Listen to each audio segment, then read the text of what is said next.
Hello, I'm going to show you my storage unit Shrooms build. It's a nice little early game build for getting Shrooms up and running early on. First I'll go around the room and show you where to put everything, and then I'll tell you how to wire it.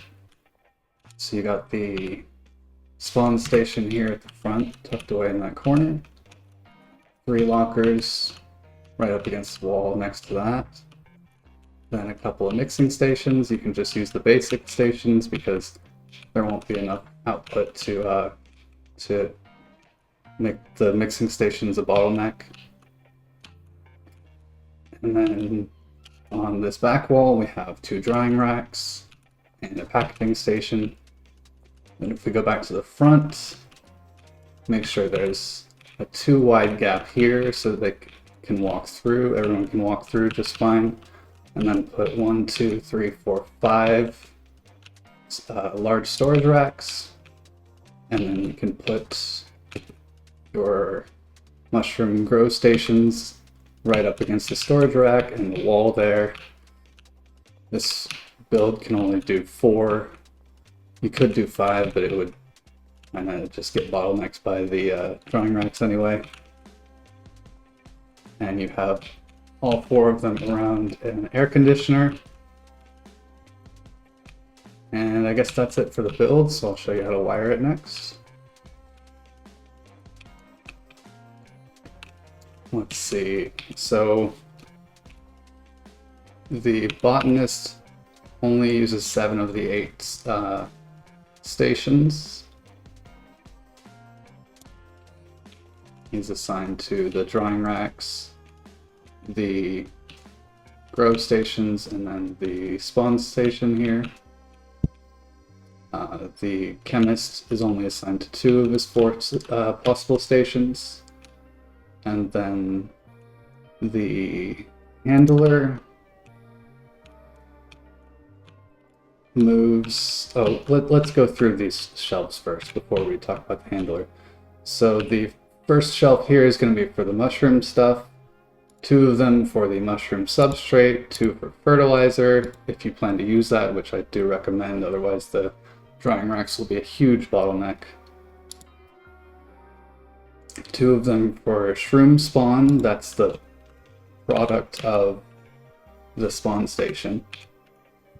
And then these 2 are open, you can use them for the grain bag and spore syringe if you like, just to have extra storage for it.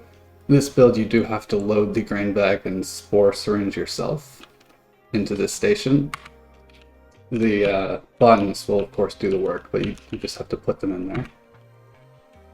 The next rack over is the first mixing ingredient and the second mixing ingredient right next to it.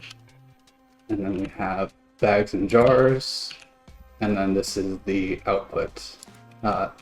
If you're wondering why everything's empty, I have a better mushroom setup in the docks right now, so this is no longer in operation. But yeah, this is where the finished product would go. Make sure you...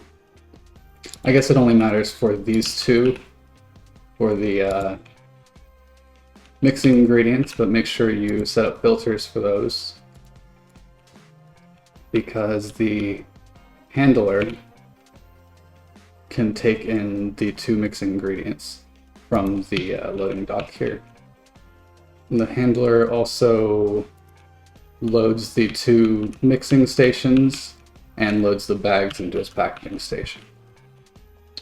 Let's see. So we've covered all the employee assignments. This employee is, of course, the handler is assigned to the packaging station as well.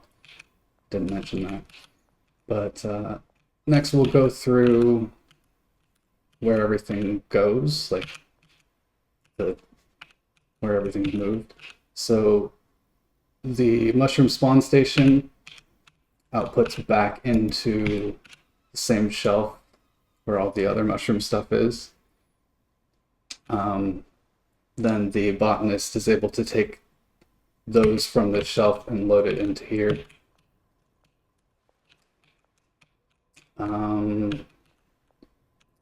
These mushroom beds. 2 of them go to one drying rack and then 2 to the other.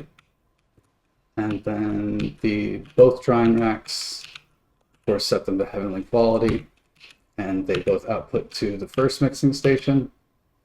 The first mixing station outputs to the second mixing station, second mixing station to the packaging station, and the packaging station drops them off here. That's about it. This is a fairly automatic farm. You don't have to do much. Since there's only 4 mushroom grow beds, it doesn't output a lot, but mushrooms sell for high enough that your customers, at least early game, aren't going to be able to buy very much anyway. So it definitely makes more than enough. You might have to come in here and manually switch between bags and jars in the packaging station now and then, but it mostly takes care of itself. You also have to load, let's see, this shelf, the mushroom stuff, and then like I said, you have to put the grain bag and spore syringe into this station manually, and you have to load the bags and jars shelf yourself as well. That's why I didn't set up filters here.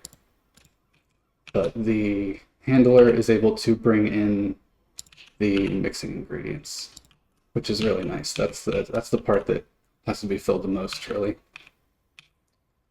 So yeah, that's about it. I have, like I said, a docks warehouse shrooms build as well. I'm going to be making a video on that next. So that's it for this one.